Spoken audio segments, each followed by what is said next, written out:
Bonjour, merci beaucoup d'être venus aussi nombreux pour assister à la conférence du CERAM de M.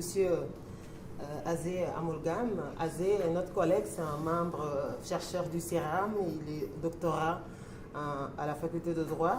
Il fait sa thèse de doctorat sur les droits de la défense devant la Cour, devant la justice pénale internationale. Azé est aussi chercheur à la chaire de recherche du Canada sur la justice internationale pénale et les droits fondamentaux. Il est aussi membre de la clinique de droit international. Oui. Il est aussi membre de l'Association internationale de droit pénal, membre assistant de recherche aussi. Aujourd'hui, il va nous parler d'un sujet qui est très très actuel et qui porte sur l'obligation de coopération et immunité des chefs d'État en exercice devant la CPI. Il s'agira d'échanger aujourd'hui sur le cas de l'affaire Omar El-Bachir. Donc sans tarder, je vais laisser la parole à Azé. Merci d'avoir accepté de participer aux activités du CERAM. Merci. Bien. Merci Jainaba. Bonjour. Et comme vous pouvez le lire, notre présentation, ma présentation va porter sur l'obligation de coopération et immunité des chefs d'État en exercice devant la Cour pénale internationale. Et sur le cas spécifique de l'affaire Omar El-Bachir, parce que c'est l'affaire qui est actuelle, qui est d'actualité et qui cause beaucoup de controverses, notamment devant la Cour, avec les relations avec les États membres. Donc en gros, ma présentation va porter sur 4 points. Je vais d'abord fixer le contexte général de l'affaire Al-Bachir. Ensuite, m'appesantir sur l'amicus curiae, qui est une ordonnance spécifique rendue récemment par la Chambre d'appel de la Cour pénale internationale.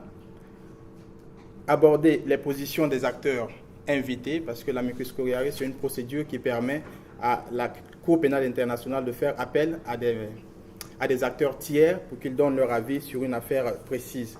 Donc, m'appesantir sur les positions probables des acteurs invités. Et enfin, terminer par les conséquences de cette procédure sur la CPI et sur la justice pénale internationale en général. Avant de commencer mon développement, je vais vous passer une courte vidéo. C'est un extrait de l'interview de Clément Capochichi, qui est le coordonnateur régional de la coalition pour la Cour pénale internationale, qui est une association de défense des droits de l'homme et qui donne son avis un peu sur la question des immunités. Nous allons regarder rapidement cette courte vidéo avant que je ne poursuive. Oui,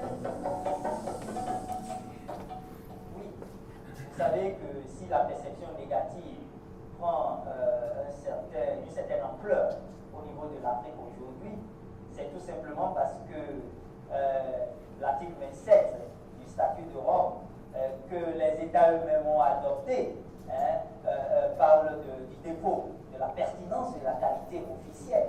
Mais nos chefs d'État aujourd'hui donnent l'impression, au fond, circuler cette information, cette intoxication de l'opinion publique en faisant croire que la Cour est devenue une Cour des Blancs contre les Noirs. Alors, à partir de ce moment, il y a un travail fondamental que nous devons faire en tant qu'organisation de la société civile, c'est de renverser le cours des choses en expliquant ce que c'est que la Cour pénale internationale. C'est un engagement qu'on a pris en tant qu'État. Et donc, nous avons le devoir de rappeler à nos États qu'ils ont pris l'engagement de dire que notre position officielle n'est pas une garantie pour ne pas être jugé demain. L'immunité égale impunité. C'est clair et net, il faut qu'on le dise. L'immunité égale impunité. Et pour cette raison, nous pensons que nous devons travailler de façon pédagogique à expliquer que nous ne devons pas faire de l'immunité au niveau international par rapport à la justice internationale. Quelque chose d'important. Voilà pour la vidéo. Donc la question sera sûrement aussi de savoir si l'immunité est réellement égale à l'impunité. Donc l'affaire sur laquelle porte cette présentation, c'est la situation au Darfour, qui a été déférée à la Cour pénale internationale par le Conseil de sécurité. Donc le Darfour, c'est une partie du Soudan qui est frontalier avec le Tchad, qui partage une grande frontière avec le Tchad. Et depuis les années 2000, il règne un conflit armé non international qui oppose plusieurs factions, impliquant également les forces gouvernementales soudanaises. Donc on a parlé de plusieurs centaines de morts dans cette partie de l'Afrique, et aussi de la commission de plusieurs crimes rentrant dans la compétence de la Cour pénale internationale. Donc des crimes de guerre, des crimes contre l'humanité et de génocide. Et Omar al-Béchir, étant président de la République et commandant en chef de l'armée, de la force de défense soudanaise, a également été visé par des mandats d'arrêt. Donc la situation a été renvoyée à la CPI par le Conseil de sécurité, notamment par la résolution 1593 du Conseil de sécurité.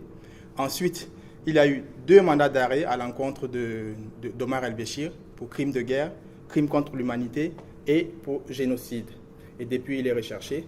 Et on considère d'ailleurs qu'il est le criminel de guerre le plus mobile parce que malgré qu'il est recherché par les mandats d'arrêt, il voyage. Ça fait plus de 50 pays dans lesquels il part. Il continue à voyager. Et donc, voilà. Et le dernier épisode, notamment, c'est qu'il s'est rendu en Jordanie, le 29 mars 2017, pour assister au sommet de la Ligue des États arabes. Et la Jordanie est partie au statut de Rome, donc membre de la Cour pénale internationale. Et plusieurs fois, la Cour a dit, si ces criminels là-bas chez toi, arrête-le-moi et envoie-le-moi. Donc, avant même que Bachir se rende en Jordanie, il y avait déjà des échanges entre la Jordanie et la Cour pénale internationale. Mais finalement, il s'y est quand même rendu. Il n'a pas été arrêté, il est rentré chez lui tranquillement. Et donc, la Cour a rendu une décision à l'encontre de la Jordanie pour dire que vous n'avez pas respecté votre obligation de coopération avec la CPI, étant vous-même État membre, et en n'arrêtant pas et en ne remettant pas Omar al-Béchir. La Jordanie, donc le royaume hachémite de Jordanie proteste en interjetant appel, donc en 2018. Et l'affaire se trouve actuellement devant la chambre d'appel de la Cour pénale internationale. Maintenant, la chambre d'appel, lorsqu'elle reçoit l'affaire, elle entame cette procédure. Elle a rendu une ordonnance qu'on appelle ordonnance amicus curiae. Amicus curiae, ça veut dire ami de la Cour. Donc, la chambre d'appel a lancé un appel invitant les organisations internationales, notamment les Nations Unies, l'Union africaine, l'Union européenne, la Ligue arabe et autres, pour donner leur avis, pour donner les observations sur les questions soulevées, les questions de droit soulevées par le Royaume de Jordanie en appel. Donc, il y a aussi une ouverture invitant les États partis et les professeurs de droit international qui sont intéressés à donner leur avis sur la question avant qu'elle ne rende sa décision. Alors, les questions de droit soulevées sont de 3 ordres. Il y a d'abord la relation entre le statut de Rome et le droit international coutumier et conventionnel sur les immunités. Donc, il faut dire déjà que le statut de Rome établit un principe, à savoir celui de la non-pertinence de la qualité officielle devant sa juridiction. Ça veut dire que vous soyez président de la République, ministre des Affaires étrangères ou quoi que ce soit, vous ne pouvez pas bénéficier d'immunité devant elle. Donc, ça, c'est le principe que la Cour adopte. Mais par contre, le droit international coutumier et conventionnel reconnaît aux officiels en exercice une immunité devant les juridictions étrangères. Donc, il y a l'immunité qui n'est pas reconnue devant la Cour pénale internationale versus une immunité qui est reconnue par le droit international coutumier et conventionnel. Le deuxième point de droit est celui des implications de la résolution du Conseil de sécurité. Est-ce que le fait que le Conseil de sécurité ait saisi la Cour pénale internationale, donc lui a renvoyé la situation du Darfour, lève implicitement l'immunité de Omar al-Béchir? C'est la question qui est posée et donc qui fait débat. Le troisième point, c'est le recours à l'AEP et au Conseil de sécurité. L'AEP, c'est l'Assemblée des États partis à la Cour pénale internationale et le Conseil de sécurité. Donc, lorsque la Chambre préliminaire a rendu sa décision condamnant le Royaume de Jordanie, disant que le Royaume de Jordanie n'a pas respecté son obligation de coopérer, en n'arrêtant pas et en ne transmettant pas le président en exercice du Soudan à la CPI, et elle a donc renvoyé, il y a une procédure interne qui lui permet de renvoyer la situation à l'Assemblée des États partis et au Conseil de sécurité pour la suite à avoir. Maintenant, la Chambre d'appel, lorsqu'elle reçoit cette affaire, parce que la Jordanie conteste cette décision, la Jordanie se défend en disant que envers moi, il y a une obligation qui pèse envers moi en droit international coutumier et conventionnel qui m'empêche d'arrêter un président de la République d'un État tiers. Si je le fais, je le ferai en violation de mes obligations internationales. Donc, la Chambre d'appel, parce qu'il y a eu plusieurs décisions qui ont été rendues par la Chambre préliminaire sur cette question, a donc lancé cet amicus curiae, invitant les organisations internationales et les États à donner leur avis.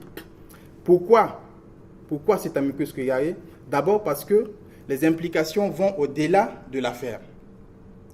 Parce que l'affaire, c'est bien vrai, oppose la Chambre, la Cour pénale internationale à la Jordanie qui est son État membre, mais une décision implique également un impact sur le droit international coutumier et conventionnel, comme je viens de le dire tout à l'heure. Donc, les États non partis, pour la première fois, la Cour pénale internationale reconnaît que cette question ne concerne pas seulement, ne se limite pas seulement au champ de la Cour, mais également aux États tiers. Cet amicus curiae se justifie aussi par le fait qu'il y ait un refus de coopération de la part des États membres de la CPI dans cette affaire, Bachir. Parce que Bachir, comme je l'ai dit tout à l'heure, est le criminel de guerre le plus mobile. Et il s'est rendu dans plusieurs États, et même dans les États membres de la Cour pénale internationale. À chaque fois, la Cour dit « arrêtez-le » et personne ne le fait. Donc ça fait 8 décisions que la Cour a rendues à l'encontre de 8 États pour dire « vous n'avez pas coopéré ». Mais malgré ça, Bachir continue à se balader tranquillement, sans être arrêté. Et il y a également le silence du Conseil de sécurité. Plusieurs fois, la CPI a fait appel au Conseil de sécurité pour lui dire que comme c'est le Conseil de sécurité qui a transféré, qui a renvoyé l'affaire du Darfour à la CPI, donc la Cour demande au Conseil de sécurité de participer à sa mise en œuvre. Donc, éventuellement, d'agir pour l'arrestation d'Omar el-Béchir, donc le président en exercice du Soudan, mais le Conseil de sécurité, silence. Bouche bée, pas de réponse, pas d'action. Et enfin, cet amicus curiae se justifie également par les décisions contradictoires rendues par la Chambre préliminaire. Comme je l'ai dit tout à l'heure, la Chambre préliminaire a déjà rendu 8 décisions dans cette affaire. 8 décisions, et à chaque fois, elle se contredit. À 3 reprises, la Chambre préliminaire s'est contredite. D'abord, en 2011, elle a rendu une décision contre l'État du Malawi, lui disant que, parce que Omar el-Béchir s'était également rendu au Malawi, État parti à la CPI. Donc la CPI, la Chambre préliminaire a rendu une décision à l'encontre de Malawi, disant que le Malawi n'a pas respecté son obligation de coopérer avec la Cour en n'arrêtant pas et en ne transférant pas Omar el-Béchir. Donc dans les 3 décisions, donc Malawi, RDC et ensuite Afrique du Sud, plus récemment, la Cour condamne toujours ces États partis qui n'arrêtent pas Omar el-Béchir, président en exercice, pendant qu'il se rend. Et à chaque fois, ces États disent quoi? C'est un chef d'État en exercice, il bénéficie d'une immunité en droit international, pénal et coutumier. Nous ne pouvons pas l'arrêter parce que si nous le faisons, nous allons violer notre obligation en droit international coutumier et conventionnel. Et donc, pour toutes ces raisons, la CPI décide donc de lancer la procédure d'amicus curiae, invitant donc les organisations internationales que nous avons vues tout à l'heure, les États et les professeurs d'université à agir. Donc, voici les questions éventuelles, voici les positions éventuelles que ces États pourraient avoir sur cette question des immunités. Parce que sur la première question, sur l'obligation de coopération et les immunités, parce que les États, lorsqu'on est État parti à la Cour pénale internationale, on a l'obligation de coopérer avec la Cour. Ça veut dire que si un criminel se rend, on doit l'arrêter. Mais d'autre part, il y a les immunités en droit international coutumier qui protègent un certain type de personnes, notamment les chefs d'État en exercice, à savoir Omar el-Béchir. Et sur cette question-là, à mon avis, les États ont pratiquement la même position. Les États, en vertu de la coutume internationale et aussi en vertu des conventions, octroient l'immunité à leurs homologues. Et c'est une pratique constante. L'objectif, c'est de protéger les intérêts de l'État. Ce n'est pas de protéger l'individu, mais les relations internationales sont basées sur cette immunité qui est accordée au chef d'État.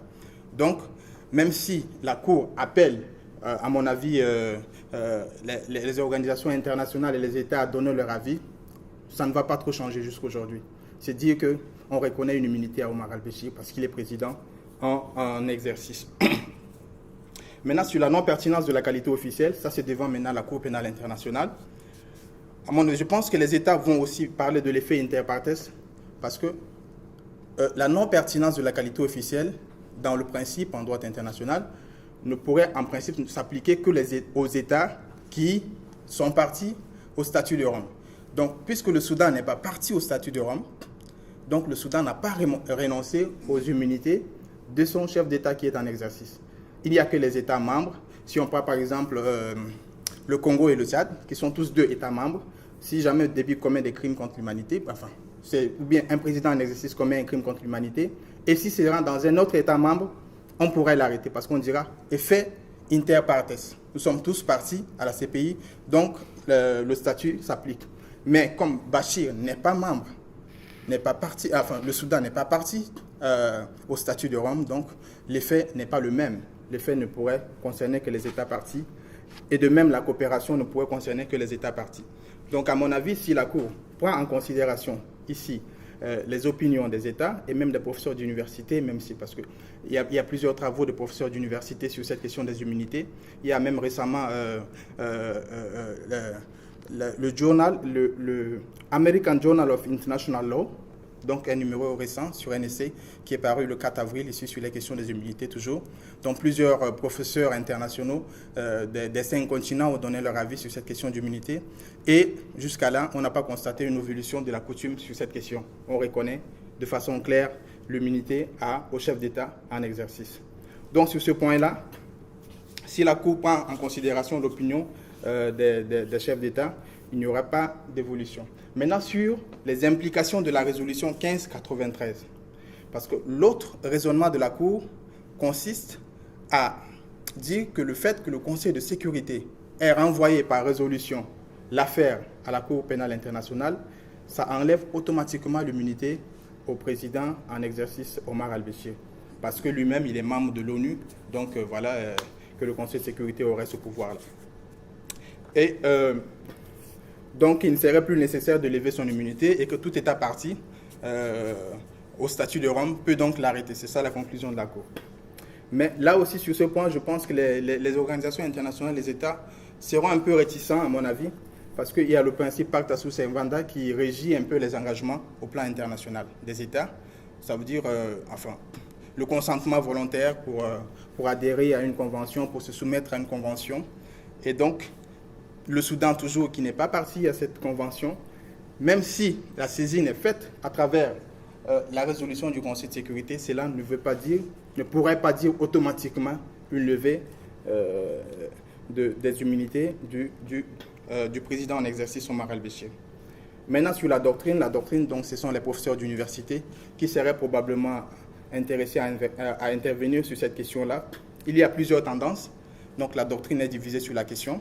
Certains pensent que le renvoi par le Conseil de sécurité n'est juste qu'un acte de saisine et donc n'élève pas automatiquement l'immunité du président en exercice. D'autres pensent que la saisine du Conseil de sécurité lève automatiquement l'immunité du président en exercice et donc qu'on pourrait l'arrêter. Donc la doctrine, elle, est divisée sur la question de l'implication de la résolution du Conseil de sécurité. Au cœur du débat se trouve le paragraphe 2 de la résolution.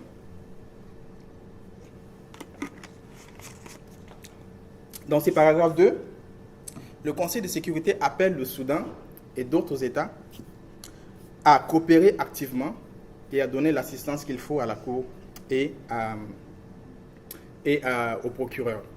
Donc, et chacun interprète cette disposition à sa façon. Les interprétations sont diverses. D'autres pensent que ça lève automatiquement l'immunité. D'autres pensent que non, ça ne lève pas. Au contraire, ça appelle plutôt le Soudan à coopérer, donc à lever éventuellement l'immunité des criminels qui seraient impliqués. Moi, je pense que cette résolution ne lève pas l'immunité de Omar al-Béchir, je pense, et qu'elle appelle plutôt le Soudan à lever l'immunité, à coopérer activement avec la Cour, donc éventuellement à lever l'immunité du président en exercice, ce qui n'est pas fait actuellement. Donc ça veut dire que le président bénéficie toujours de son immunité en droit international en droit international coutumier et conventionnel. Conséquence de cette affaire pour la CPI et pour la justice pénale internationale. La question ici, c'est de savoir si la Chambre d'appel pourrait adopter une posture différente à celle de la Chambre préliminaire. Parce que plusieurs décisions ont été rendues par la Chambre préliminaire qui appellent, ou bien qui plutôt concluent que les États membres qui n'ont pas arrêté al-Bashir ont violé leurs obligations de coopération. Or, et c'est une position constante, depuis 8 décisions, c'est la même chose. Cette fois-ci, la Chambre d'appel fait recours aux acteurs externes pour avoir leur avis, pour prendre une décision, à cause des différentes contradictions et tout.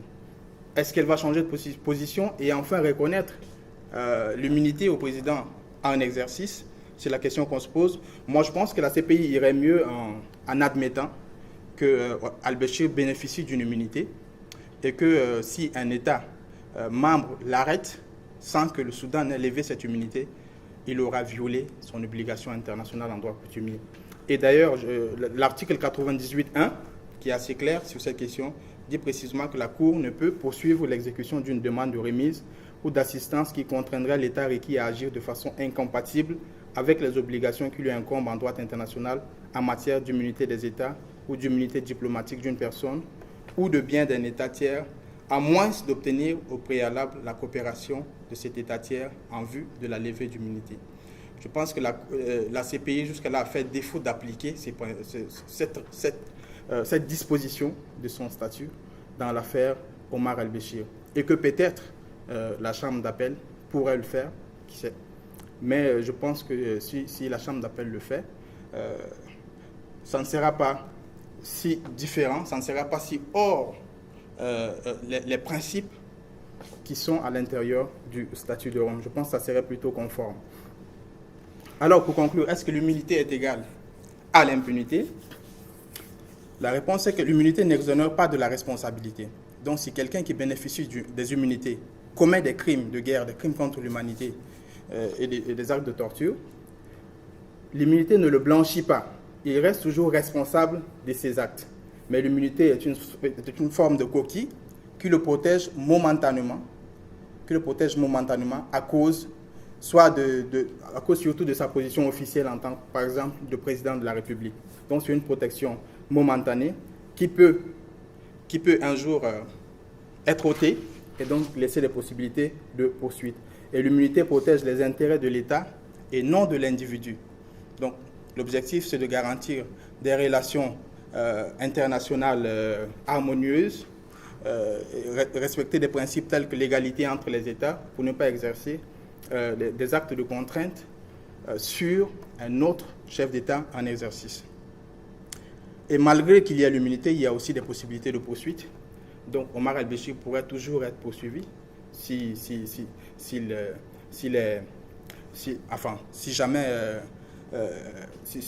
jamais on arrive à démontrer qu'il a commis les faits qui lui sont reprochés, il pourrait toujours être poursuivi. Les possibilités de poursuite sont réelles. Donc si le Soudan, par exemple, arrive à lever ses immunités, ou bien sur le plan national, les poursuites sont possibles, ou bien quand il aura terminé son mandat, sa fonction, les poursuites demeurent toujours possibles. Ce sont des hypothèses un peu difficiles, mais pour dire que les possibilités de poursuite demeurent réelles et que l'immunité n'est pas égale à l'impunité. Merci de votre attention.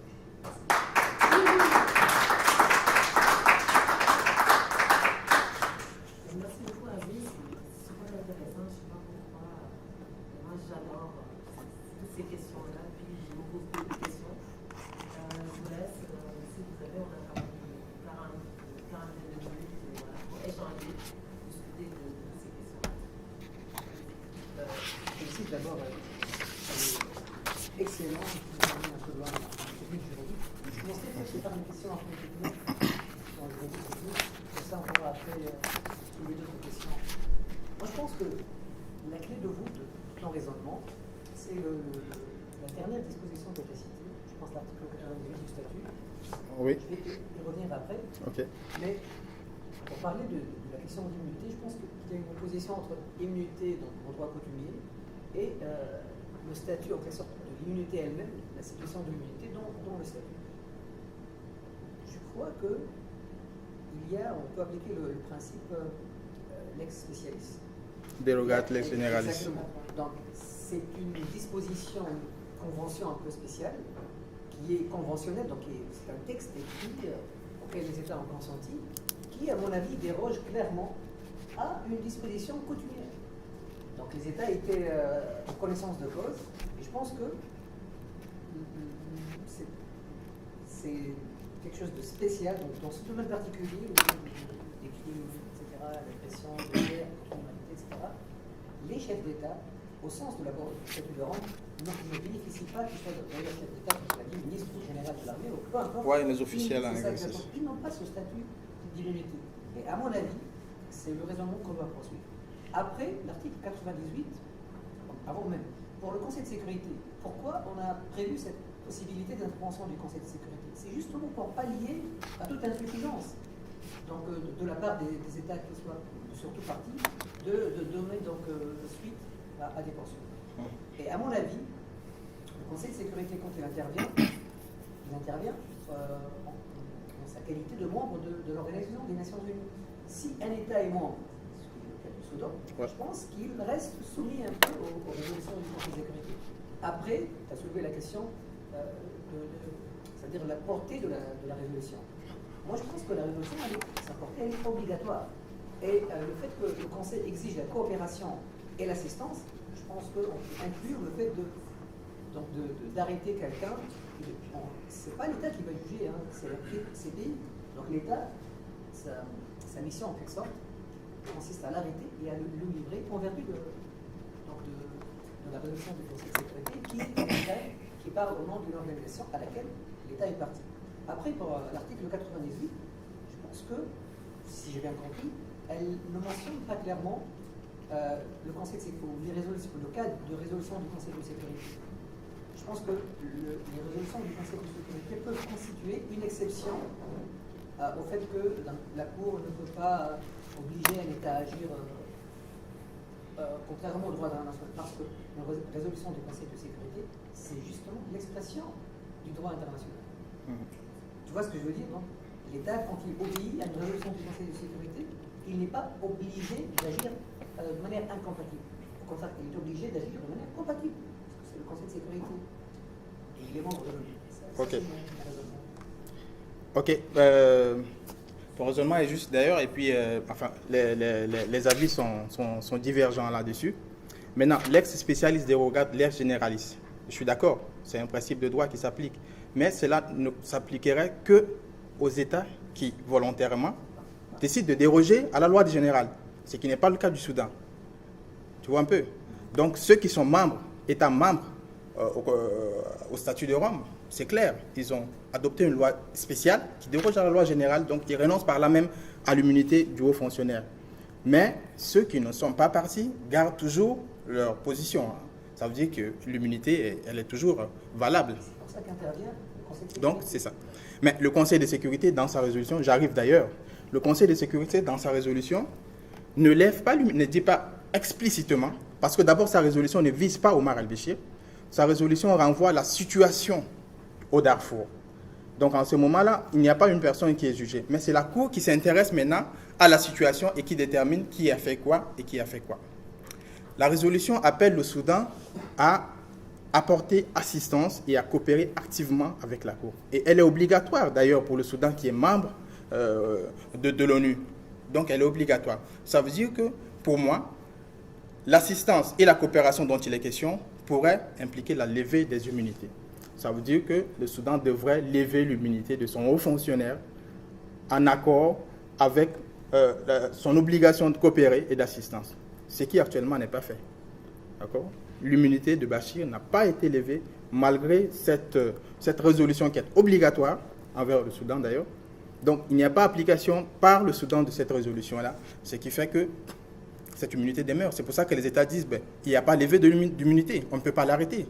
Il n'y a pas levé d'immunité. Et il n'y a que les autorités soudanaises qui peuvent lever cette immunité en l'espèce.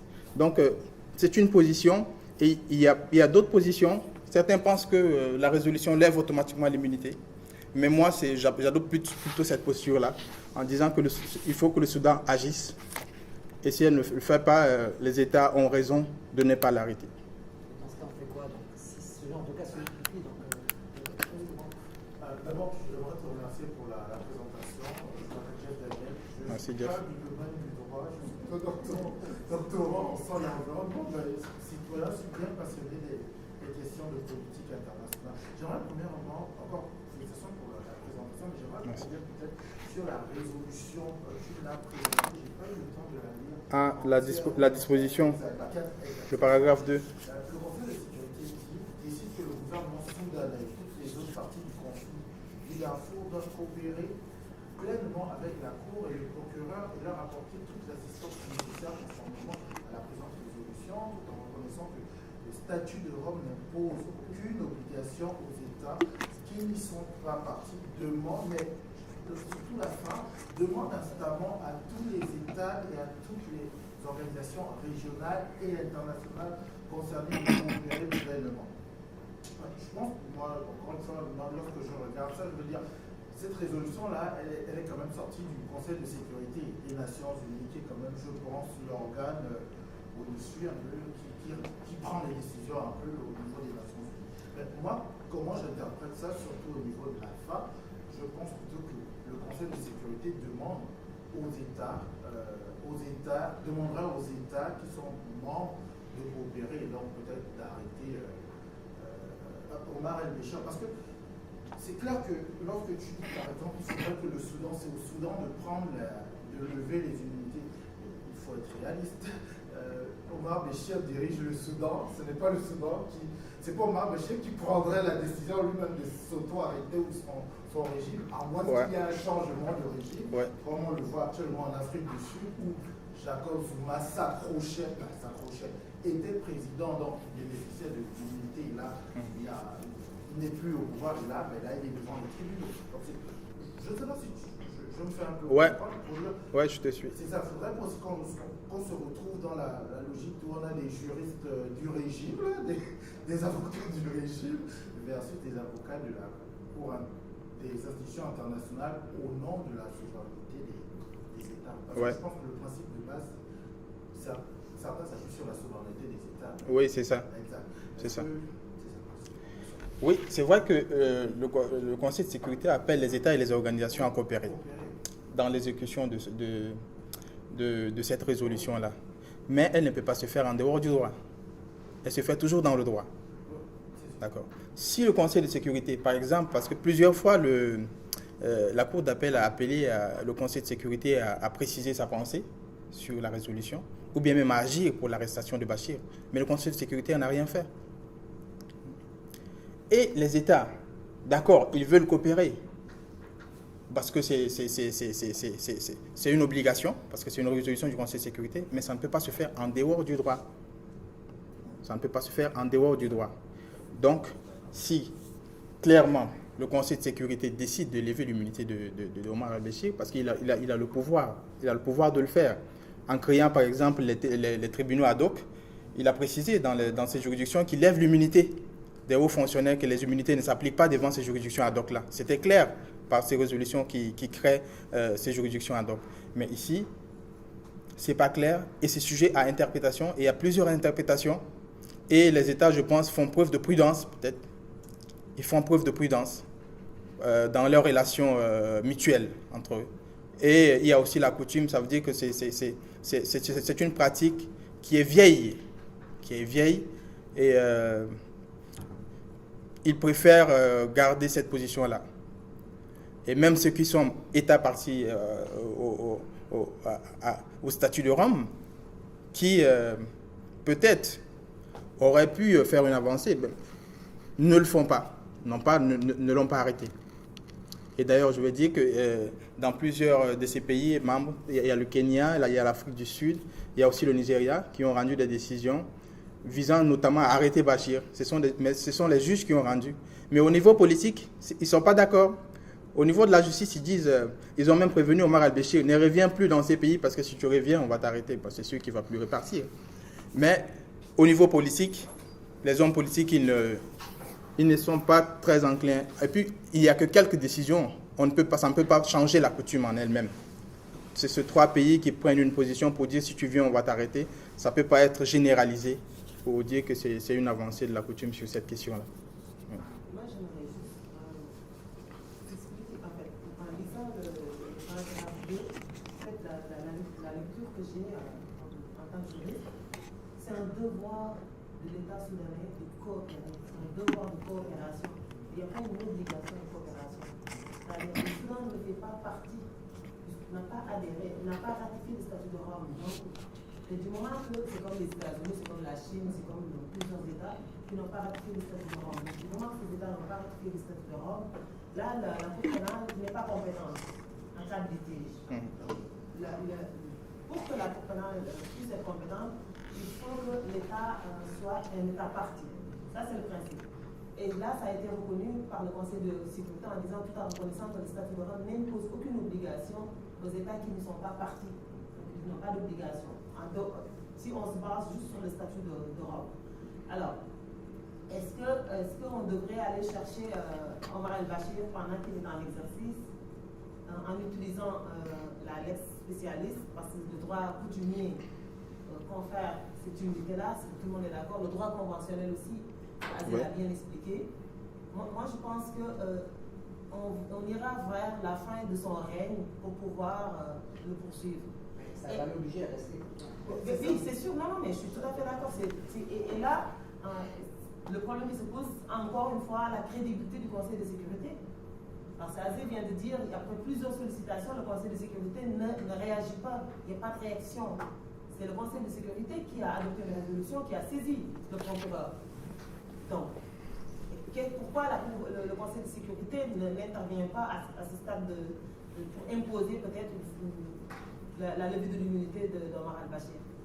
Et la crédibilité, c'est ce qu'on voit avec ce qui se passe en Syrie actuellement, où certains États qui n'ont pas réussi à avoir une résolution vont aller bombarder au vu du droit international en violation de toutes les règles en matière de principe de souveraineté des États. Moi, j'aurais une question pour revenir un peu aux origines. Pourquoi on a prévu ce cas d'intervention du Conseil de sécurité en matière de justice pénale internationale, alors que normalement, c'est un effet interpartes, donc c'est les États partis entre eux, etc. Pourquoi en 1998 on a prévu ce cas donc de référer, que le Conseil de sécurité réfère un cas? Pourquoi? Parce que justement, on voulait pouvoir ce sont les États partis qui l'ont fait, et ils l'ont fait librement. Le pourquoi, peut-être parce qu'il y aurait aussi des situations de crime qui concerneraient des États qui ne sont pas partis au statut de Rome, mais qui sont partis au Conseil, aux membres des Nations Unies. Donc c'était pour réduire un peu l'espace d'impunité, en comptant sur l'action que... Sur les enjeux téléologiques, sur la finalité de cette disposition, on arrivera à ce que les États, dans leur esprit, voulaient que le Conseil de sécurité intervienne dans ces cas. Oui, mais il n'y a pas... Là, je suis tout à fait d'accord. Et c'est ce que le Conseil de sécurité a fait d'ailleurs. Situation libyenne, cette situation-là. Des États qui ne sont pas partis au statut de Rome. Mais ce sont les implications dont on parle maintenant. Ce sont les implications et des questions juridiques qui peuvent se poser dans cette action-là. Il y a un principe qui s'appelle l'effet utile. Si tu donnes au Conseil de sécurité la possibilité d'émettre une résolution concernant l'affaire, après tu dis non, ça ne peut pas aller jusqu'à la levée de l'immunité, c'est-à-dire que cette disposition-là, qui permet l'intervention du Conseil de sécurité, n'a aucun effet. Non, c'est pas ça, c'est pas vrai, puisqu'il y a plusieurs personnes qui sont impliquées. Et il y en a même qui ont été présentées devant la Cour. Le problème se pose seulement avec le président qui est en exercice et avec le droit international coutumier. Donc, c'est pas vraiment ça. Il y en a qui sont poursuivis, ceux qui ne bénéficient pas de l'immunité sont poursuivis. Donc, le blocage, c'est seulement avec cette immunité-là qui est reconnue en droit international coutumier.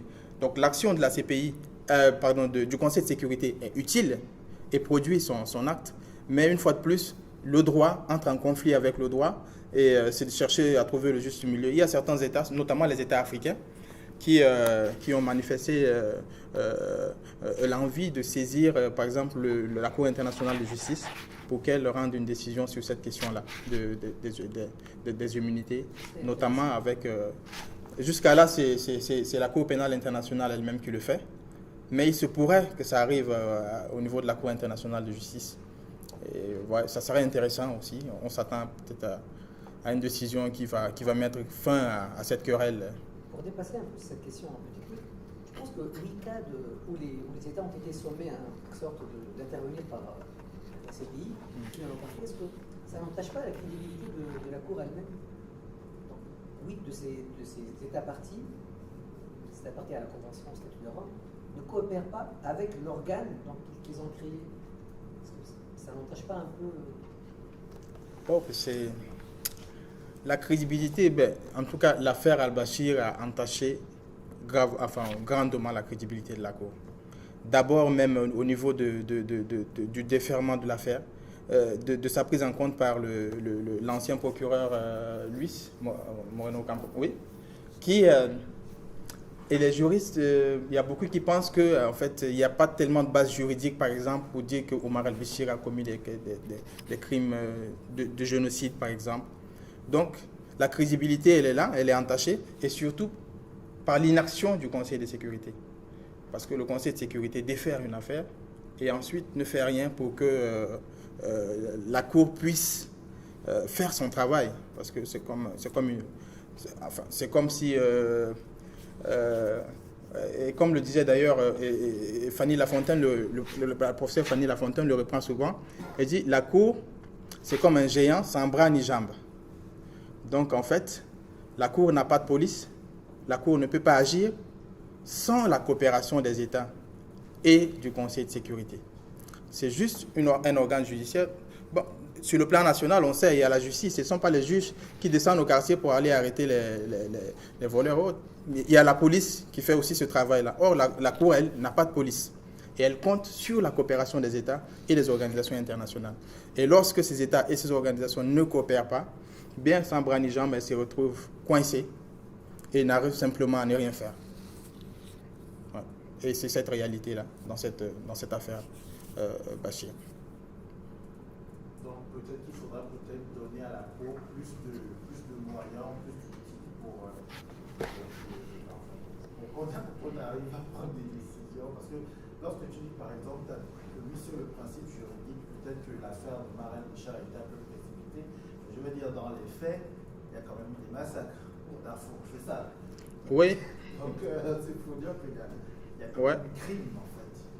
Ouais. Ça méritait au moins un procès. Ben voilà, c'est ça le truc. Et c'est un procès qui aurait pu nous dire effectivement s'il y a eu crime ou pas. Parce qu'il y a présomption. Enfin, on présume qu'il est innocent, c'est un principe de droit aussi. Donc il est accusé, ben, c'est vrai, il y a des charges qui restent à être confirmées et finalement à être avérées par une décision judiciaire. Et ce travail-là, c'est ce pan-là qui reste à faire avec la CPI. Voilà. Moi, j'ai une question sur l'amicus curiae. Comme c'est la première fois que la Chambre d'appel fait cet appel-là vers les organisations, vers les États et les professeurs, est-ce que ça changerait grand-chose là si, par exemple, les professeurs aller juste vers ce sens-là en disant, écoute, sur la base du droit international coutumier, sur la base du droit international conventionnel, Omar al-Bashir bénéficie d'une immunité reconnue. Donc, tant qu'il est en exercice, cette immunité ne sera pas levée, donc il ne pourra pas être poursuivi par la Cour pénale internationale. Est-ce que, en parlant de la crédibilité de la Chambre en tant que telle, en faisant appel à cette amicus curiae, elle ne démontre pas qu'elle n'est pas capable de prendre une décision? Moi, je pense au contraire. Je pense que la chambre d'appel, elle est plus réaliste que la chambre préliminaire. Parce que la chambre préliminaire a rendu plusieurs décisions et plusieurs raisonnements contradictoires en disant il faut l'arrêter. Lorsqu'il arrive chez vous, arrêtez-le, État membre. La chambre d'appel fait preuve un peu de prudence et je pense qu'elle cherche à établir l'état du droit, l'état réel du droit sur la question afin de prendre sa décision. Et il se peut même qu'elle rende une décision contraire à la chambre préliminaire, à toutes ces décisions de la chambre préliminaire, peut-être en reconnaissant qu'en tant que chef d'État, les États partis ne peuvent pas l'arrêter sans qu'il y ait levé préalable des immunités. Mais maintenant, sur la question de la crédibilité de la Cour, c'est qu'il y a deux principes qui s'opposent. Il y a d'une part la non-pertinence de la qualité officielle devant la Cour. Ça veut dire que même si tu es président de la République, on peut te poursuivre. Et il y a l'immunité en droit international coutumier et conventionnel qui empêche les États membres de coopérer avec la Cour. Et comme je l'ai dit tout à l'heure, la Cour est un géant sans bras ni jambes et a besoin de la coopération. Ça veut dire que si Bachir se retrouve un jour devant la Cour, de quelque manière que ce soit, il sera jugé. C'est un fait, non-pertinence de la qualité officielle. Il sera jugé. Mais le problème, c'est comment l'amener à la Cour. Comment l'amener à la Cour? On a besoin de la coopération des États et des organisations internationales. Or, dans les relations entre États, il y a l'immunité qui est là. Et pour leur défense, ils disent, comme il y a encore cette immunité et qu'elle n'est pas levée, on ne peut pas participer à la coopération. Je pense que c'est quand même réaliste. Mais, comme je le dis, l'immunité n'est pas égale à l'impunité. Et il y a encore des possibilités de poursuite, changement de régime, fin du mandat, levée de l'immunité. Ce n'est pas tellement probable, mais ce sont des possibilités.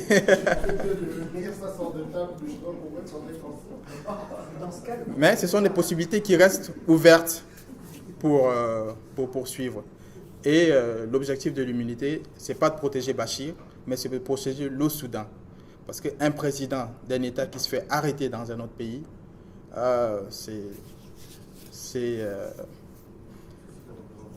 oui, ça risque. Et la Cour dit que ça pourrait avoir d'autres implications. Ce n'est pas pour rien que la Chambre d'appel dit que cette affaire-là peut avoir d'autres implications en dehors de l'affaire elle-même.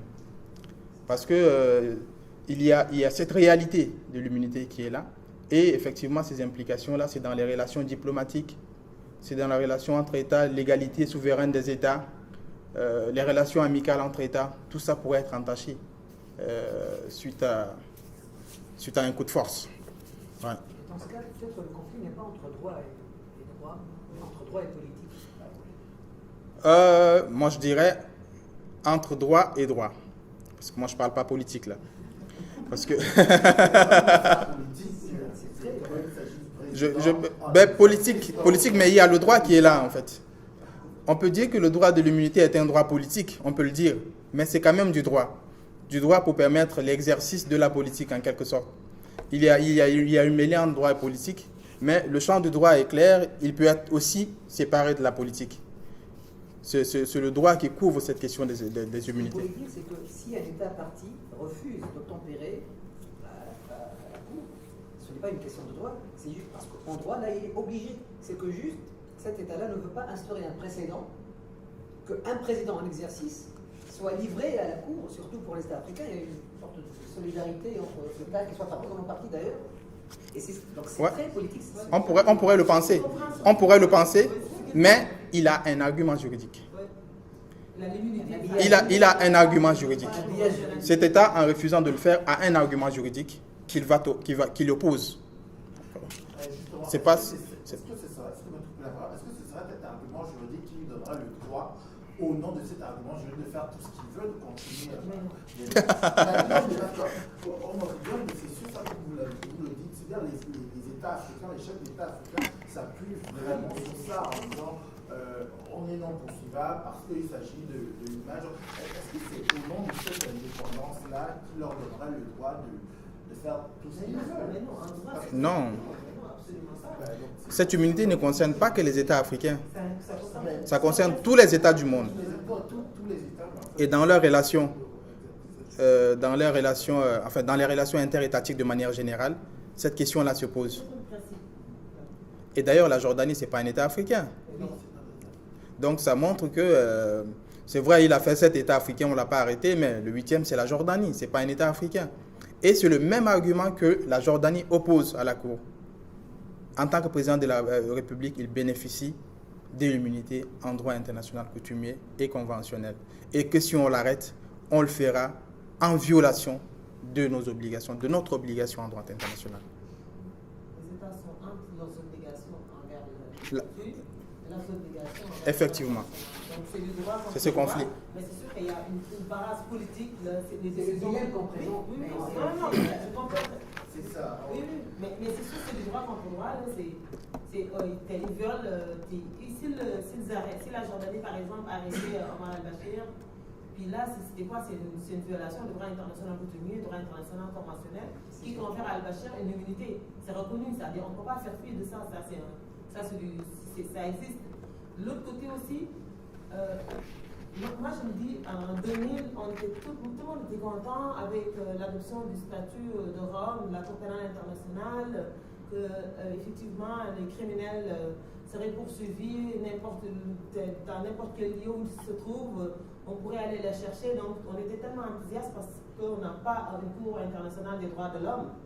Même si on a la Charte des Nations Unies, on a juste des cours régionales comme la Cour européenne, la Cour africaine, etc. Donc, pour criminaliser un peu tout ce qui sanctionner tous les auteurs de crimes contre l'humanité, crimes de guerre, génocide, etc. La Cour, tout le monde était enthousiaste, en tout cas tous les juristes étaient très très contents, puis on pensait que ça allait régler le problème. Donc moi je pense que le fait de ne pas introduire cet élément-là, peut-être dans le corpus du statut de Rome, nous amène à ces difficultés-là. Il aurait peut-être, si on avait prévu, en obligeant par exemple les États partis à cette obligation de coopération, même si, parce que de toute façon on le voit dans les autres conventions internationales, que s'il y a par exemple un conflit, c'est le droit en tant que tel qui prime sur, tu vois, donc il fallait juste peut-être mettre ça, je ne sais pas si ça existe, hein, moi je ne suis pas spécialiste du droit international. Oui, mais le problème c'est qu'en fait ils ont prévu cette éventualité. Ils ont prévu et ils l'ont intégré dans le statut. C'est ça que je regardais tout à l'heure. L'article 98.1, ils l'ont prévu. Qu'un État tiers pourrait faire l'objet de poursuites. Ah, la compétence universelle. Non, la compétence de la Cour pénale internationale. Donc, ils disent clairement que la Cour ne peut poursuivre l'exécution d'une demande de remise ou d'assistance qui contraindrait l'État requis à agir de façon incompatible avec les obligations qui lui incombent en droit international en matière d'immunité des États ou d'immunité diplomatique d'une personne ou de biens d'un État tiers, à moins d'obtenir au préalable la coopération de cet État tiers en vue de la levée de l'immunité. Ils devaient faire l'inverse, c'est ça que je suis en train de dire. Ouais, mais c'est ça qu'ils ont prévu. Oui, c'est ça, mais ils devaient faire l'inverse, c'est-à-dire la Cour devrait obliger les États partis dans des situations comme celle de... Mais oui, mais le conflit existerait quand même. Ouais. Le conflit existerait quand même. Si le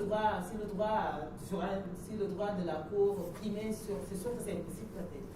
Mais si jamais c'était prévu dans ce corpus juridique-là comme quoi l'obligation d'arrêter et de transférer un criminel, il y a la présomption aussi de... Une précision à faire, c'est que le droit de la Cour, c'est un droit, c'est un organe conventionnel, il ne faut pas l'oublier. Inter partes. Exactement. C'est entre les parties. On peut pas, la Convention ne peut pas l'élargir à des tiers. Ça touche à un principe de droit international. Mais oui, c'est ça. Pacta sunt servanda. On cherche des solutions. C'est pour ça que je dis, c'est le Conseil de sécurité en tant qu'organe d'une organisation plus grande qui pourrait intervenir. C'est bon. Moi, de mon esprit, c'était ça la finalité de... Oui, c'est bien ça. Mais la saisine du Conseil, parce que moi, quand je regarde les articles 14 et 15, c'est le procureur qui est compétent pour enquêter, puis il y a aussi le renvoi d'un État. Oui, il y a 3 possibilités pour envoyer une affaire à la CPI. Il y a la saisine par un État membre, il y a la saisine par le procureur, donc Popio Mutu, et il y a la saisine par le Conseil de sécurité. Oui. Et il n'y a que cette possibilité-là qui pourrait concerner des situations hors des États membres, hors territoire des États membres, oui, au statut de Rome. Une question très générale maintenant. Est-ce que la Cour pourrait participer à la démocratisation des États de l'Union africaine? Son rôle, est-ce qu'elle peut participer à la démocratisation, au respect des droits de l'homme? Moi, je dirais, mais pourquoi... Au second, ce n'est pas clair. Non, mais pas de démocratisation, c'est quoi le problème? Qu'est-ce que tu entends par démocratisation? Je veux dire, le respect des droits de l'homme, l'arrêt des crimes, etc., le respect des minorités. Bon, la démocratisation... la question, ça m'intéresse que tu en fait, il focus, moi je le comprends parfaitement parce que c'est justement, malheureusement, peut-être que tout la je dirais pas l'africanisme, tout le monde ne serait pas content de l'entendre, mais c'est un fait. C'est justement en Afrique qu'il y a le plus de crimes de masse. massacre, je ne sais pas comment dire ça, de tragédie en fait, politique. Donc, sa question est de savoir que est-ce que justement les institutions internationales comme la Cour, je sais que là j'ai touché. Non, mais je pourrais vous donner des exemples là. Ce qui se passe en Libye, c'est pas la faute aux Libyens, c'est pas la faute aux Africains. Mais ça, c'est votre question. C'est Non, ça. c'est la même question. On parle de tragédie, on parle de crimes contre l'humanité, on parle de crimes contre des crimes Bon, de guerre. oui, Voilà. En Russie, ailleurs, en Ukraine, un peu partout dans le monde, en Asie, les Rohingyas. Bon, il y en a partout, hein, les situations de crise humanitaire, de mort. Il n'y a pas qu'en Afrique. Non, Maintenant, sur la question de la démocratisation, la CPI est un organe judiciaire. Son travail, c'est de poursuivre et juger les criminels, ceux qui commettent les crimes qui rentrent dans sa compétence matérielle. C'est ça son travail.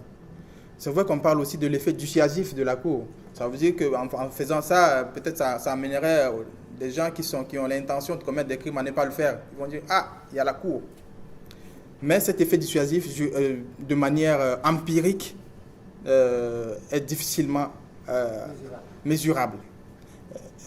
Mais certains pensent que la Cour aurait un effet dissuasif qui participerait notamment au respect des droits de l'homme, à l'arrêt des massacres, peut-être aussi à la démocratisation. Mais comme je l'ai dit, mesurable, non. Difficile notamment à mesurer. Et j'ai un collègue d'ailleurs qui travaille sur cette question.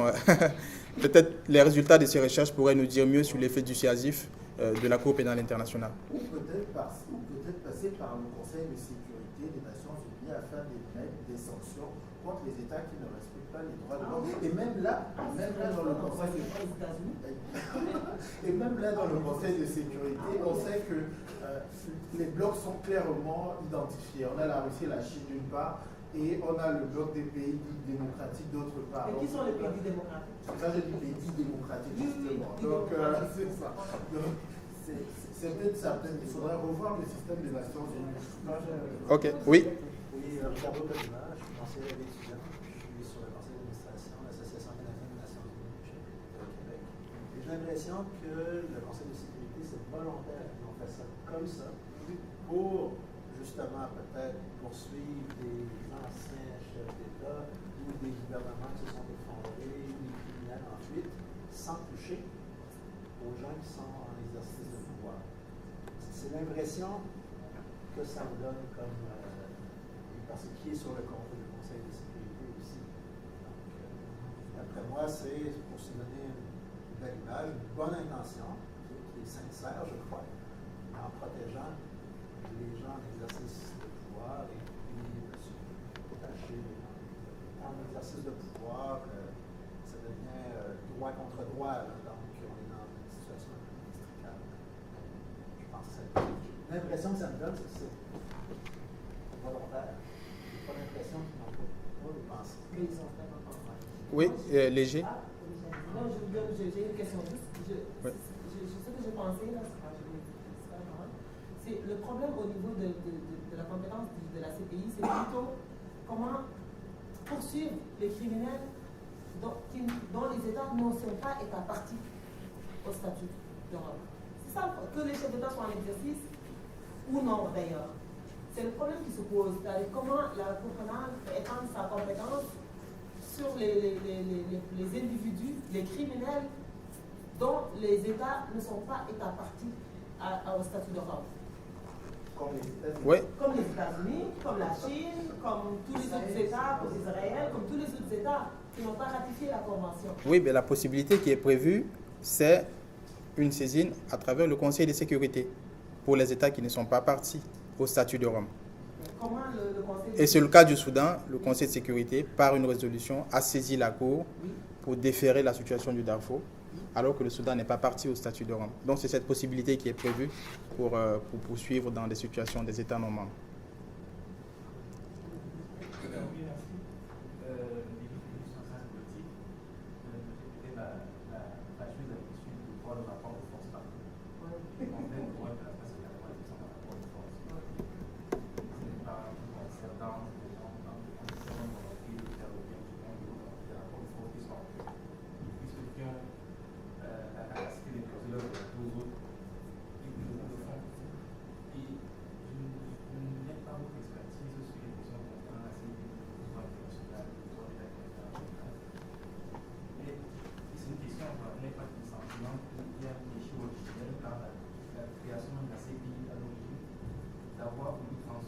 d'avoir individualisé les crimes qui en fait sont des crimes d'État. Parce qu'un crime de génocide, ce n'est pas fait d'un individu, c'est un État qui agit. Mais c'est vraiment le cas dans le cas du Soudan, par exemple, je ne sais pas, les gens vont faire pour aller massacrer étant tout seul. C'est l'appareil déjà qui est utilisé. Pourquoi avoir pu faire la CPI punir les individus? Et là, j'ai dans la question, parce que punir les États, ça vous fait dire que vous pouvez pousser des acteurs pour ceux qui n'ont rien à voir, on va demander aux autres, comme ils ne voulaient pas de cela, ils vont voir punir des individus. Et maintenant, ils savent que deux individus américains qui posent des actes dans le pays, dans la CPI, ou pas dans la CPI. Vous n'avez pas le sentiment qu'en fait, c'est un géant qui n'a pas de qui n'a pas de cela, c'est. Moi, de mon point de vue, c'est une coquille vide. Je veux dire, c'est un outil qu'on a créé pour les rapports de force. Qui est-ce qu'on fera quand ça s'agit de nos intérêts? Et ça, on ne peut pas faire plus de cela, par exemple, pour les États sont pas partis. Parce que ce qui se passe en Syrie aujourd'hui, les solutions qui ne sont pas adoptées parce qu'il y a des techniques qui passent par-ci par-là.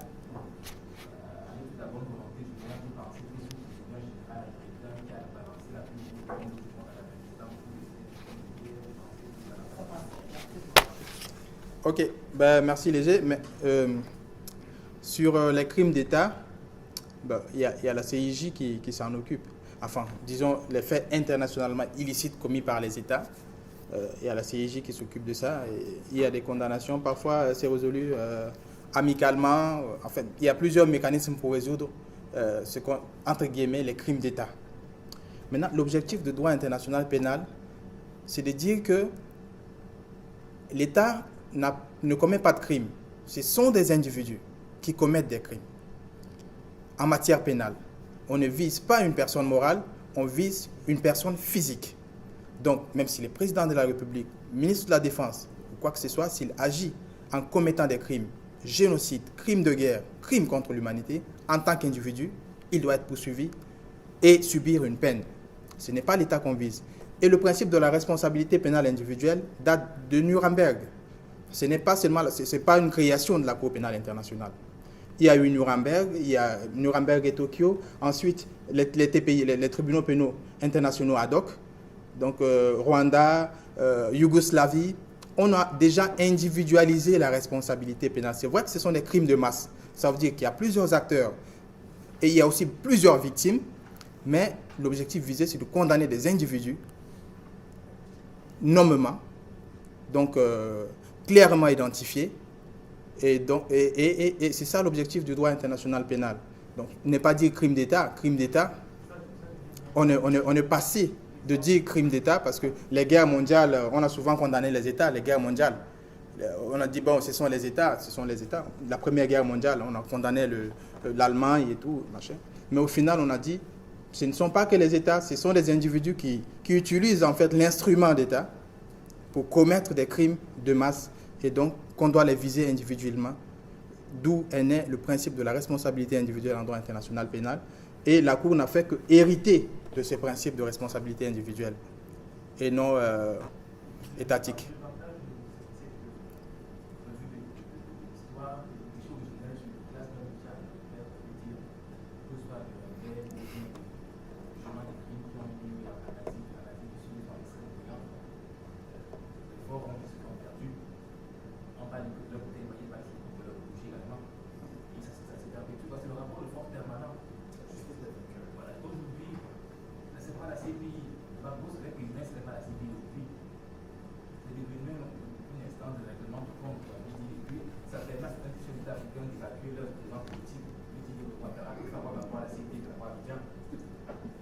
Bon, là, on voit un peu au-delà de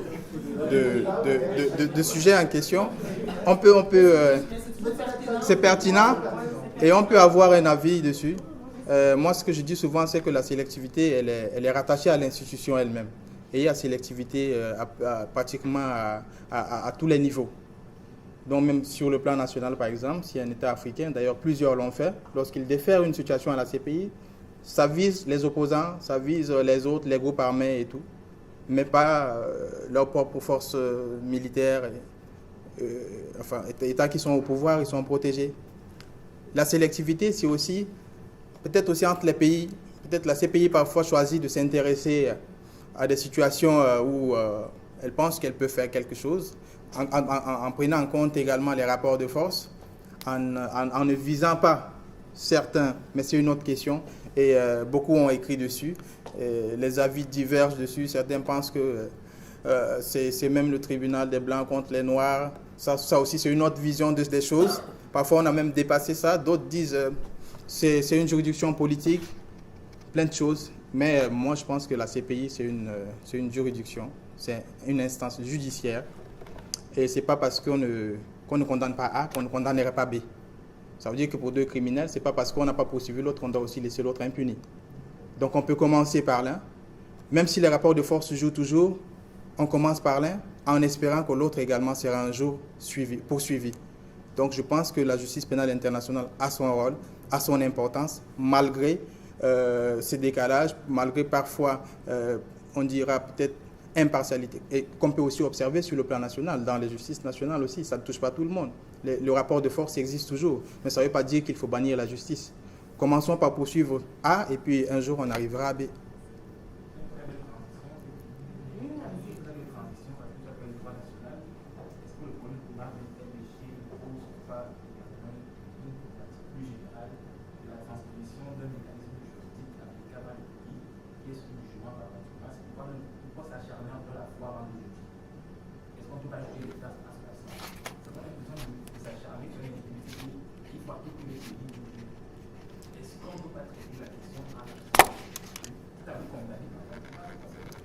Ouais.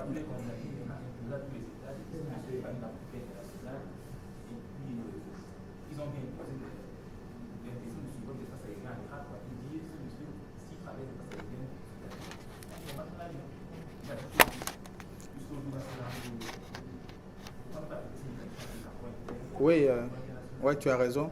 Mais c'était un choix. C'était un choix. Il n'y a pas de contumace devant la CPI. Pour être jugé, il faut être présent.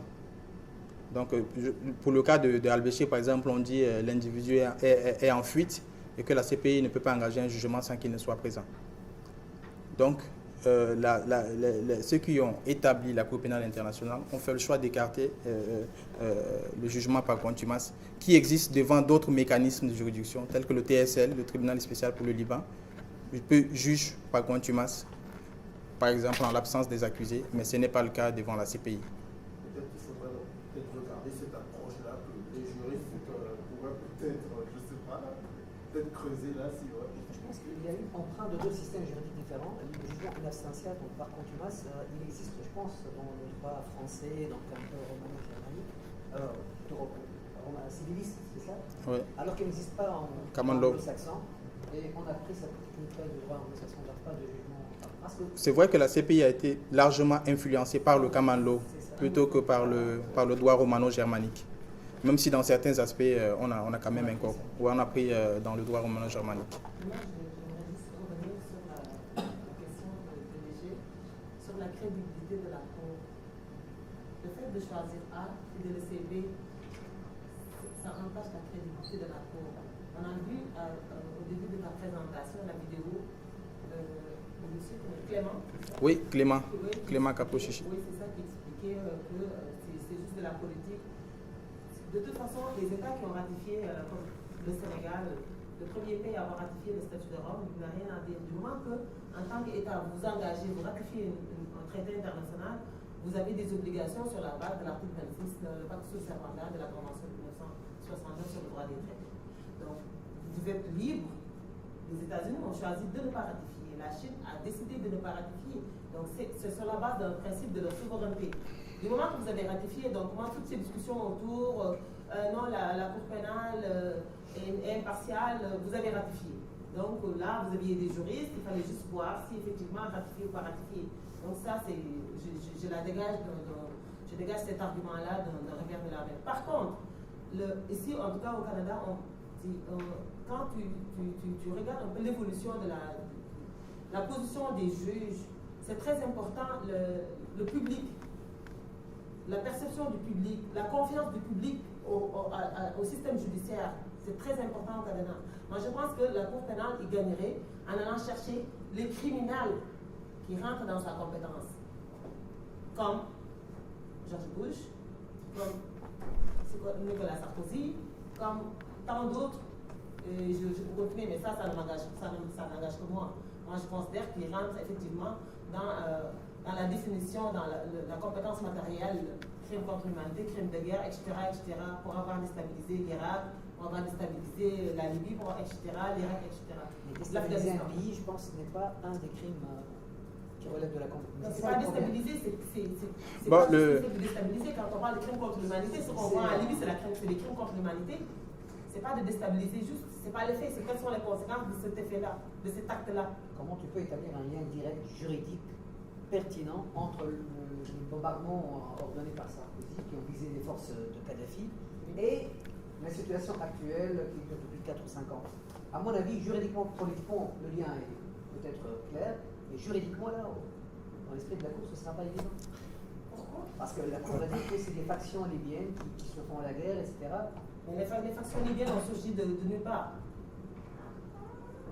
La guerre civile. On étudie les faits, à partir des faits, on analyse, on essaie de rentrer ces faits-là dans chercher la règle juridique applicable.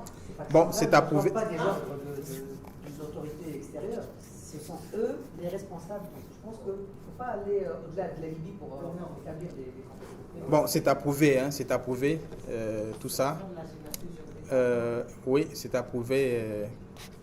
Je pense que de prime abord, c'est difficile à prouver, mais c'est approuvé. Et puis, pour que la Cour exerce sa juridiction, la Libye n'étant pas étant partie au statut de Rome, et qu'il faut que le Conseil de sécurité saisisse. Et c'est peut-être aussi les individus que vous citez font partie des États qui sont permanents au Conseil de sécurité. Et donc, parfois, il y a de blocages. Mais d'abord, mais sur le plan juridique aussi, c'est approuvé pour les crimes.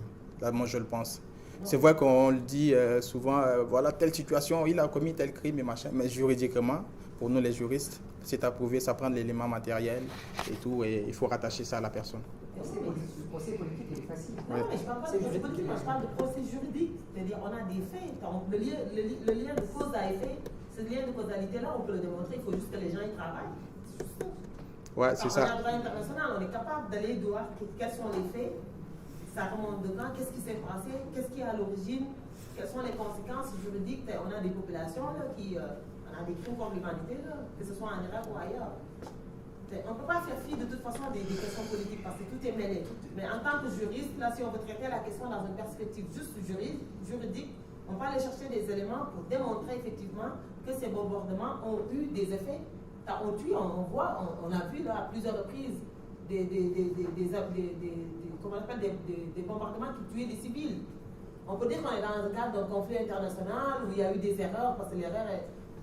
On peut rentrer dans le cadre du droit international humanitaire pour aller justifier un peu tout ça.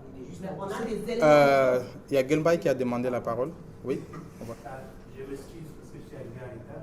Si la question est abordée, tu auras juste à dire c'est abordé. Gelbay Gassanger, doctorant en relations internationales.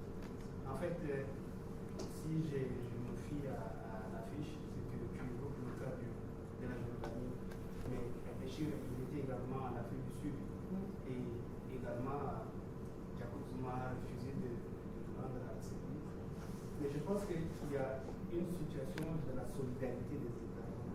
Sachant que sa tête était mise à prix, je suis sûr qu'il a négocié ces conditions-là avant de se rendre. Et je ne sais pas si en termes de droit, la solidarité des droits des États vient avant les conventions internationales, ou les conventions internationales viennent avant la solidarité des États, où il y a, comment dire, où les lois qu'on édicte dans le cadre du droit international, elles sont rétroactives. C'est ce que j'aimerais dire. Ouais, ben, en plus de la solidarité qui serait peut-être politique, il y a aussi des arguments juridiques, que ce soit pour l'Afrique du Sud, il y a eu la RDC, il y a eu aussi le Tchad. Bachir va plusieurs fois au Tchad. Il y a même 2 condamnations de la Cour qui reprochent au Tchad de ne l'avoir pas arrêté, de le remettre à la CPI. Donc en dehors de la solidarité, qui effectivement pourrait exister entre chefs d'État, il y a des arguments juridiques il y a le droit international coutumier et conventionnel qui protège un chef d'État en exercice. Donc, il lui accorde une immunité de juridiction dans les États étrangers. Donc, un président de la République qui se rend dans un autre État ne peut pas se voir soumis à l'exercice de l'autorité de cet État qui l'accueille. Donc, c'est un peu ça le principe, qui aussi, oui, la base, ça peut être aussi cette solidarité. Vous voulez évoquer l'immunité parce qu'en ratifiant certainement un accord international, l'État, je pense, fait cession renonce à son humanité. Or, le cas, c'est que le Soudan n'a pas ratifié le statut de Rome. Et donc, le Soudan n'a pas renoncé à son immunité devant la Cour pénale internationale. Mais l'État qui l'accueille. Oui, l'État qui l'accueille a l'obligation de coopérer avec la Cour pénale internationale pour arrêter les criminels poursuivis par la Cour sur son territoire. Mais il le fait également en accord avec le droit international coutumier et conventionnel, qui accorde, pour le cas d'un chef d'État, une immunité. Donc si c'était un tiers qui s'était rendu là-bas, il aurait été arrêté par l'Afrique du Sud ou bien ça peut être la Jordanie et autres, il aurait pu l'arrêter. Mais comme c'est un chef d'État, il a une protection qu'on appelle immunité, qui ne permet pas à un autre État d'exercer son autorité sur lui. Et donc c'est là toute la question qui s'oppose un peu à la non-pertinence de la qualité officielle devant la Cour pénale internationale et à l'immunité qui est reconnue devant les juridictions nationales dans les États tiers. Combien d'États n'ont pas ratifié jusqu'à aujourd'hui? Il y a 123 États qui ont ratifié. Donc si on considère qu'il y a 195 ou 94 États, le reste n'a pas ratifié, mais 123 sont États partis au statut. 70, c'est ça, même 80 peut-être. Oui, c'est ça, environ. Qui ont bénéficié de cette Oui, expérience. qui ont choisi. C'est un continent d'immunité. Ils ont choisi, oui. C'est ça. Oui. Mais seulement pour les chefs d'État et aux fonctionnaires. Pour le reste, il n'y a pas de... Oui. L'immunité concerne juste les chefs d'État. Pardon? Oui. Il y a deux types. Oui, c'est une possibilité. Donc si la personne pouvait se défaire de ses fonctions d'une manière ou d'une autre, d'un point de vue national, dans ces cas-là, il pourrait être limité pour la durée. Oui, on n'aura pas besoin de lever l'immunité. Devant la CPI, on n'a pas besoin de lever l'immunité en fait. Dès qu'un individu se trouve devant la CPI, qu'il soit président en exercice ou ancien président en exercice, il est automatiquement jugé. Donc quand Bachir va cesser ses fonctions, il est possible qu'on l'amène à la CPI. Mais même étant en fonction, si un État ose l'arrêter et l'amener à la CPI va le juger quand même. Maintenant, toutes les autres questions de droit, ça va se poser ailleurs. Mais la CPI va le juger quand même. Est-ce que tu peux expliquer juste, si demain, par exemple, il n'est plus président, il n'a plus besoin de son immunité, le Soudan n'est pas État parti au statut de Rome, avec quel mécanisme juridique il pourra être interpellé et puis reconduit devant la Cour pénale? Pour être interpellé? Oui. Déjà, la résolution appelle à la coopération des États et des organisations internationales, et en premier lieu du Soudan même. Ça veut dire que le nouveau gouvernement soudanais peut l'arrêter et l'envoyer à la Cour. Ou bien un autre État parti à la Cour, ou bien même pas parti, mais parti, membre des Nations Unies, pourrait également le faire. Donc la première chose que fera son successeur, c'est de le livrer. C'est plus facile. C'est plus facile quand il y a changement de régime, on livre rapidement. Ouais, c'est ça. Il faut juste attendre le temps qu'il parte, quoi. Oui, c'est pour ça que je disais que l'immunité n'est pas égale à impunité. C'est juste une coquille provisoire, oui, temporaire, qui protège parce qu'il est président en fonction, en exercice. Donc il y a l'immunité fonctionnelle, qu'on dit permanente, mais qui ne tient pas devant la CPI. Et il y a l'immunité surtout personnelle, donc rationnée personnelle, qui fait que de son statut de président de la République, il ne peut être touché jusqu'à ce que cesse sa fonction, ou bien jusqu'à ce qu'il soit remis. Et cela ne compte que pour les autres États, mais pas pour la CPI. Ouais. Bien, je crois qu'on est rendu à 13h. Non, plus pas de questions. Bien, merci à tous d'être venus. Merci beaucoup. Merci d'être venus. Merci. Je peux dire, c'est une préparation qui a été très rapide. Je lui ai proposé ça, ça fait même pas 3 semaines. Donc, il maîtrise tellement bien son sujet. Puis, voilà, on est très content d'avoir des étudiants, des membres chercheurs, etc. Je fais circuler la liste de présence si vous êtes intéressé à adhérer au centre de recherche sur l'Afrique et le Moyen-Orient. Toutes les recherches sur l'Afrique et le Moyen-Orient, c'est un centre de recherche interdisciplinaire dont le siège est ici au 5e étage. Donc, vous pouvez nous écrire. De toute façon, je peux vous ajouter sur notre liste de diffusion, donc vous allez recevoir toutes nos conférences, toutes nos activités. Merci encore une fois à vous. Merci à vous. Merci d'être venu. Merci. Merci.